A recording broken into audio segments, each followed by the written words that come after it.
সুপ্রিয় শিক্ষার্থী, আজকের ক্লাসে আমরা বিশেষ্য শিখব।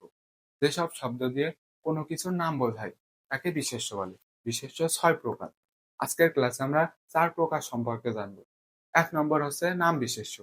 যে বিশেষ্য দিয়ে কোনো কিছুর সুনির্দিষ্ট নামকে বোঝায় তাকে নাম বিশেষ্য বলে। যেমন কাজী নজরুল ইসলাম, ঢাকা, গীতাঞ্জলি, এগুলো হচ্ছে নাম বিশেষ্য। 2 নম্বর হচ্ছে জাতি বিশেষ্য। যে বিশেষ্য দিয়ে প্রাণী বা অপ্রাণীর সাধারণ নামকে বোঝায় তাকে জাতি বিশেষ্য বলে। খেয়াল করো, পদ্মা, মেঘনা, যমুনা এগুলো হচ্ছে নদীর নাম। পদ্মা, মেঘনা, যমুনা হচ্ছে নাম বিশেষ্য। পদ্মা, মেঘনা, যমুনাকে নদী বলা হয়। নদী হচ্ছে জাতি বিশেষ্য। তারপর খেয়াল করো, কাজী নজরুল ইসলাম, রবীন্দ্রনাথ ঠাকুর, জসিমউদ্দিন এগুলো হচ্ছে নাম বিশেষ্য। কাজী নজরুল ইসলাম, রবীন্দ্রনাথ ঠাকুর আর জসিমউদ্দিনকে কবি বলা হয়, তাই কবি হচ্ছে জাতি বিশেষ্য। 3 নম্বর হচ্ছে বস্তু বিশেষ্য। যে বিশেষ্য দিয়ে জড় বস্তু বা দ্রব্যের নাম বোঝায় তাকে বস্তু বিশেষ্য বলে। যেমন ইট, বই, খাতা, কলম এগুলো হচ্ছে বস্তু বিশেষ্য। 4 নম্বর হচ্ছে সমষ্টি বিশেষ্য।